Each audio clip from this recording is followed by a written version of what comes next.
नमस्कार साथियों।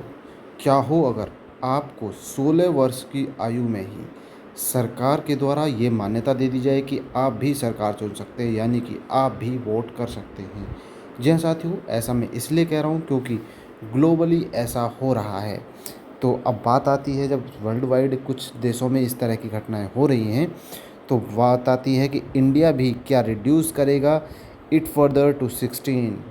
जी हाँ साथियों, बात कर लेते हैं कुछ उन लोगों के बारे में जो इस कंटेंट के फेवर में हैं। जी हाँ साथियों, सबसे पहले उन लोगों के बारे में बात कर लेते हैं। उनका कहना है कि देश के विश्व के कई ऐसे देश हैं जैसे Austria, Brazil, Scotland, Wales and अभी अभी यूके ने भी अपने देश में जो 16 ईयर ओल्ड कैंडिडेट्स हैं, जो उनकी सिटीजन्स हैं, उन्हें वोट देने का अधिकार दे दिया है। जी हाँ साथियों, तो ऐसा हम भी कर सकते हैं। कुछ जो फेवर में हैं इस कंटेंट के, उन्होंने कहा ये एग्ज़ाम्पल है। जी हाँ साथियों, बात करें अगर यूथ पॉपुलेशन के बारे में, तो हम देखते हैं कि 25 ईयर ओल्ड्स के लग से नीचे है ना, लगभग लगभग 40% जो पॉपुलेशन है इंडिया की वो कवर करती है, यानी कि एक बड़ी संख्या है जो 25 साल तक की एज तक के कैंडिडेट्स आते हैं, यानी कि वोटर्स आते हैं।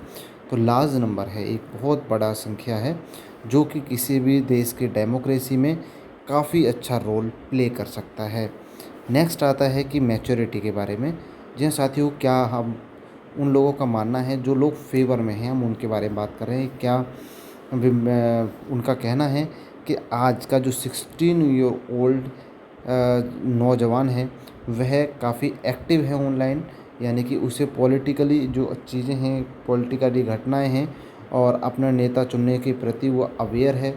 और वह किसी भी इस कहीं पे भी कोई इशू होता है तो उसके बारे में इन्वॉल्व होता है, यानी कि उसके बारे में चर्चा भी कर सकता है।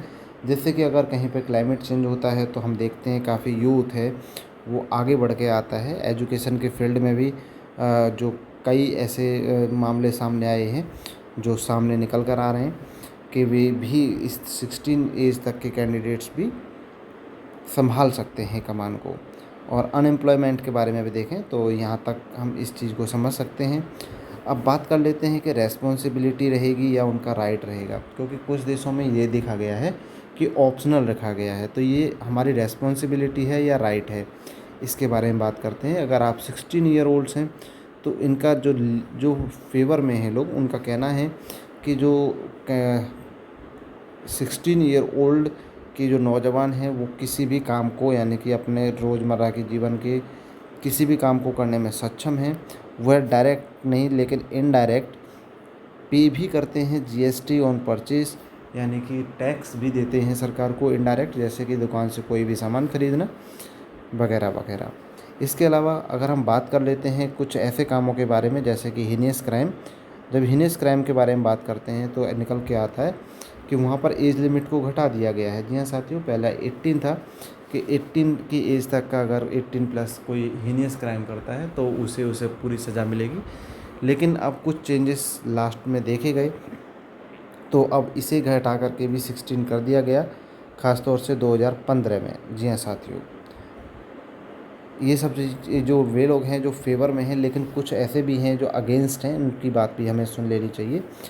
उन लोगों का कहना है जो अगेंस्ट हैं इन सभी बातों के कि 16 ईयर ओल्ड्स के कैंडिडेट के वोटर्स को कैंडिडेट नहीं बनाना चाहिए, यानी कि वोटिंग का अधिकार नहीं देना चाहिए। उनका मानना है कि जो 16 ईयर ओल्ड का जो वोटर होगा वो स्कूल में पढ़ रहा होगा लगभग लगभग, और या फिर वह अपने जो पेरेंट्स हैं या पीयर्स हैं या फिर सोशल मीडिया के इफ़ेक्ट्स में आकर वोटिंग करेगा, उनका ऐसा मानना है। इसके अलावा उनका मानना है कि जो इलेक्टोरल सिस्टम है उस पर 2 से 3 करोड़ तक के न्यू वोटर्स का एक बोझ बढ़ जाएगा, जो कि 16 से 17 ईयर्स के होने वाले हैं। इसके लिए उन्हें जो वोटर्स रोल्स हैं, आईडी सिस्टम है, पोलिंग जो लेजिस्लेटिव है और जितनी भी सिविक एजुकेशन है उसकी भी तैयारी करनी पड़ेगी। तो ये तो चलो तैयारी वाली चीज़ें तो हम अलग भी रख सकते हैं, लेकिन हाँ एक वजह ये भी हो सकती है। नेक्स्ट है no strong political demand. Bharat में अभी तक ना होने का वजह यह है कि किसी भी पार्टी के द्वारा इसके विषय की मांग नहीं की गई है। लेकिन जैसे ग्लोबली चेंजेस आ रहे हैं, जल्दी ही कोई ना कोई पार्टी ऐसा करने वाली है कि वह भी एज लिमिट के बारे में सोचे।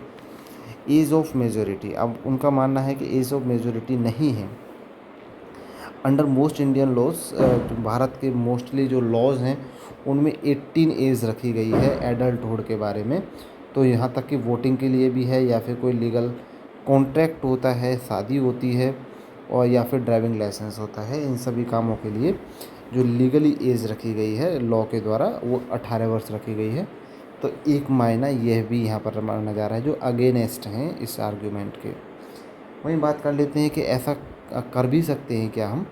तो जी हाँ साथियों, अगर हम चाहें तो, यानी कि सरकार चाहे तो कॉन्स्टिट्यूशनल के जो आर्टिकल है 326 उसमें चेंजेस करने के बाद इन बदलावों को ला सकता है, और इसके लिए किसी विशेष बहुमत की ज़रूरत नहीं पड़ेगी। जी हाँ साथियों, हालांकि इसे लोकसभा और राज्यसभा में पास करना होगा, लेकिन सिंपल मेजोरिटी के साथ। ठीक है, सिंपल मेजोरिटी के साथ इसे लागू करना होगा। और लगभग कुछ गवर्नमेंट भी अगर कहती हैं स्टेट वाली, तो भी इसे लागू किया जा सकता है। Unlike other amendment, this one does not require ratification of half by the half states.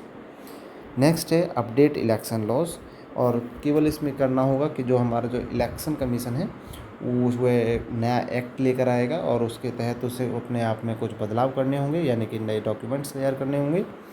Next है लॉजिस्टिक एंड बजट। जी हाँ साथियों, जब इतना बदलाव होने वाला है तो सीधी सी बात है बजट भी पे करना होगा। जो हमारा इलेक्शन कमीशन है वह वोटर आईडी बनाएगा, एजुकेशन पोलिंग बूथ्स बनाएगा, अवेयरनेस प्रोग्राम चलाएगा, तो उसके लिए भी उन्हें बजट पेश करना होगा और नया, यानी कि नया बजट तैयार करना होगा। इसके बाद हम भारत में भी 18 की जगह 16 एज लिमिट रख सकते हैं वोटिंग की।